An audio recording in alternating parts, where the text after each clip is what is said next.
तो रुदरफोर्डના પરમાણુ મોડેલ અનુસાર ઇલેક્ટ્રોનની કક્ષીય ત્રિજ્યા શોધો તથા ઉર્જાના સૂત્રો મેળવો।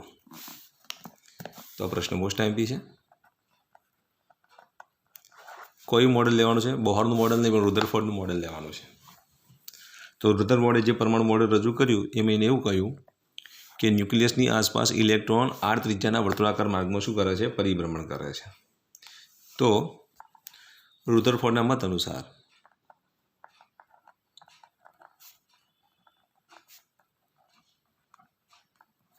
इलेक्ट्रॉन आर त्रिज्याना मार्गे न्यूक्लियसनी आसपास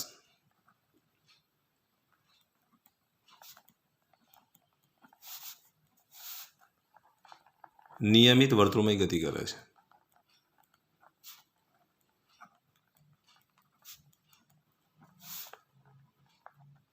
तो जे रीते प्रचलित भौतिकशास्त्रनी अंदर सूर्यनी आजूबाजू जे ग्रहो आर त्रिज्याना मार्गे परिभ्रमण करे छे ए ज रीते न्यूक्लियसनी आसपास अहींया वर्तुळाकार मार्गे शुं करे छे? तो इलेक्ट्रॉन परिभ्रमण करे छे। हवे न्यूक्लियसनी आसपास ज्यारे इलेक्ट्रॉन परिभ्रमण करे त्यारे इलेक्ट्रॉन पर कयुं बळ लागे? तो न्यूक्लियस वडे इलेक्ट्रॉन पर तमने खबर छे कयुं बळ लागे? धारो के आ आर त्रिज्यानो मार्ग छे।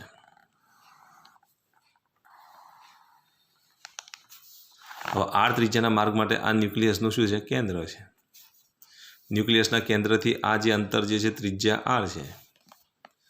हवे अहींया जे इलेक्ट्रॉन जे परिभ्रमण करे छे तो आ इलेक्ट्रॉन आ रीते परिभ्रमण करतो होय तो आ न्यूक्लियस वडे इलेक्ट्रॉन पर शुं लागे? तो न्यूक्लियस वडे इलेक्ट्रॉन पर लागे विद्युत बळ लागे अने वर्तुळमय गति करे एटले कयुं बळ लागे? बीजुं केंद्रगामी बळ लागे। तो केंद्रगामी बळ ए विद्युत बळ वडे शुं थाय? पूरुं पड़े छे। तो नियमित वर्तुळमय गति माटे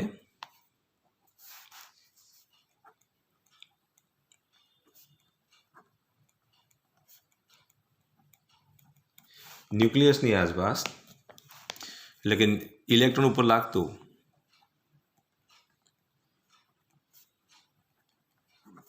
વિદ્યુત બળ ઇઝ ઇક્વલ ટુ કેન્દ્રગામી બળ। વિદ્યુત બળ બરાબર શું લખીશું? કેન્દ્રગામી બળ। હવે દાખલા તરીકે ન્યુક્લિયસનો જો પરમાણુ ક્રમાંક આપણે કેટલો લઈએ?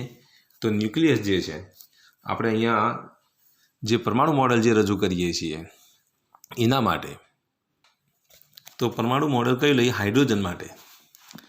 तो हाइड्रोजन माटेनी जो बात करिए तो न्यूक्लियस परनो विद्युतभार केटलो? तो एक ज प्रोटॉन ज होय तो अहींया विद्युतभार ई, अहींया विद्युतभार केटलो? तो ई। इलेक्ट्रॉननो विद्युतभार ई, प्रोटॉननो विद्युतभार ई, बे वच्चेनुं अंतर केटलुं? तो आर। तो विद्युत बळनुं मूल्य आकर्षण प्रकार के अहींया माइनस ई एटले कया प्रकारनुं बळ लागे? आकर्षण प्रकारनुं बळ लागे। आकर्षण बळ लागे छे एमां माइनस आवी गयुं तो विद्युत बळ एफ ई बराबर केंद्रगामी बळ આપણે શું લખીશું? કેન્દ્રગામી બળ એફસી। એફઈ બરાબર જો લખીએ તો કે Q1ની જગ્યાએ E, Q2ની જગ્યાએ E અપોન શું લખીશું? R² બરાબર કેન્દ્રગામી બળ બરાબર શું લખીશું? mv² upon R। હવે આ બંનેમાંથી આપણે R દૂર કરી દઈએ અથવા તો એક સ્ટેપ વધારે લખીએ તો ke² અપોન R² બરાબર mv² અપોન R। એક R આપણે અહીંથી દૂર કરી દઈએ तो mv² अथवा तो आर ने करता बनाइए तो आर बराबर शू लखाय? ke² अपॉन mv² थाय। तो आम कक्षीय त्रिज्यानुं मूल्य केटलुं मळशे? तो कक्षीय त्रिज्यानुं मूल्य ke² अपॉन mv² जेटलुं मळे। तो विद्युत बळ बराबर केंद्रगामी बळ एनी सरखामणी करीए तो कक्षीय त्रिज्यानुं मूल्य ke² अपॉन mv² थाय। के नी जग्याए जो तमे 1/4πε0 लखो तो अहीं 1/4πε0 e² अपॉन mv²। आ जे सूत्र मळ्युं ए कक्षीय त्रिज्यानुं सूत्र मळ्युं। शानुं सूत्र मळ्युं? कक्षीय त्रिज्यानुं सूत्र मळ्युं। हवे आगळ आपणे गणतरी करीए तो आ थई कक्षीय त्रिज्या।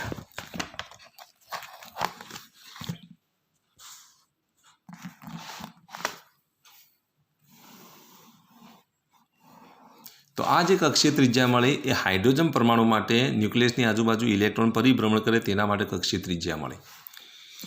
हवे जो कक्षीय त्रिज्या आपणे मळी गई हवे आपणे ऊर्जाना सूત્રો मेळववाना छे। तो ऊर्जाना सूत्र मेळववा होय तो अहींया आपणी पासे एक सूत्र मळ्युं के ke² अपॉन R बराबर mv²। બંને બાજુ 1/2 વડે ગુણી દઈએ તો 1/2 વડે ગુણતા ચલો 1/2 વડે ગુણીએ તો શું લખાય ke² / 2r અહીંયા 1/2 વડે ગુણીએ તો 1/2 mv²। આ 1/2 mv² જે મળ્યું એને આપણે શું કહીશું ગતિ ઉર્જા કે કહીશું। તો ગતિ ઉર્જા તો ઇલેક્ટ્રોનની ગતિ ઉર્જા કેટલી થશે તો ઇલેક્ટ્રોનની ગતિ ઉર્જા k બરાબર ke² / 2r કેની જગ્યાએ 1/4πε0 મૂકીએ આ ગતિ ઉર્જાનો કે છે અને આ સમપ્રમાણતાના અચળાંકનો કે છે કેની જગ્યાએ જો તમે 1/4πε0 લખી દો તો e² / 2r 2 × 4 એટલે 8πε0 × r આ રીતે લખાય e² / 8πε0 × r આટલી ગતિ ઉર્જા મળે। તો આ થઈ ઇલેક્ટ્રોનની ગતિ ઉર્જા। આપણે ઉર્જાઓ શોધવાની છે। હવે સ્થિતિ ઉર્જા શોધી કાઢીએ તો ઇલેક્ટ્રોનની સ્થિતિ ઉર્જા એને આપણે યુ વડે દર્શાવીએ તો સ્થિતિ ઉર્જાનું સૂત્ર તમને ખબર છે કે Q1 Q2 / r કેની જગ્યાએ કે મૂકી દઈએ Q1ની જગ્યાએ ઈ Q2ની જગ્યાએ અહીંયા ઇલેક્ટ્રોનનો વિદ્યુતભાર માઇનસ છે અહીંયા માઇનસ નિશાની લેવી પડે ઋણ વિદ્યુતભાર હોય તો અહીંયા વિદ્યુતભારનું મૂલ્ય મૂકવાનું છે જ્યારે અહીંયા ભાગ્યા કેટલા રહેશે r તો સ્થિતિ ઉર્જાનું મૂલ્ય જો લખીએ તો u બરાબર -k² / r અથવા તો આને આપણે -1/4πε0 e² / r આ રીતે પણ તમે લખી શકો। તો આ થઈ સ્થિતિ ઉર્જાનું સૂત્ર આ બન્યું ગતિ ઉર્જાનું સૂત્ર। હવે આપણે ઇલેક્ટ્રોનની કુલ ઉર્જા લઈએ તો કુલ ઉર્જા E બરાબર u + k યુની કિંમત આપણને મળી ગઈ -ke² / r અહીંયા આપણને કેટલા મળ્યા તો ke² / 2r આનું સાદરૂપ આપો તો અહીંયા 2 વડે ગુણવા પડે તો -2ke² + ke² / 2r 2માંથી 1 જાય તો 1 માટે શું મળશે -ke² / 2r તો આ કુલ ઉર્જા મળી। તો ગતિ ઉર્જાનું જે ધન મૂલ્ય છે અહીંયા કુલ ઉર્જાનું મૂલ્ય કેવું થશે ગતિ ઉર્જાના મૂલ્યનું ઋણ મૂલ્ય એટલે શું મળશે કુલ ઉર્જા અથવા સ્થિતિ ઉર્જાનું અડધું મૂલ્ય સ્થિતિ ઉર્જાનું આ અડધું મૂલ્ય એટલે કુલ ઉર્જા।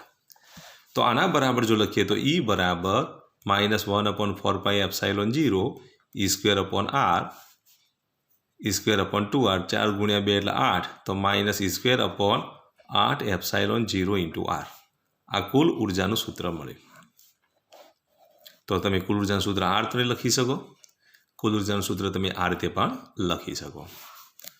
ટૂંકમાં આટલું યાદ રાખવાનું સ્થિતિ ઉર્જા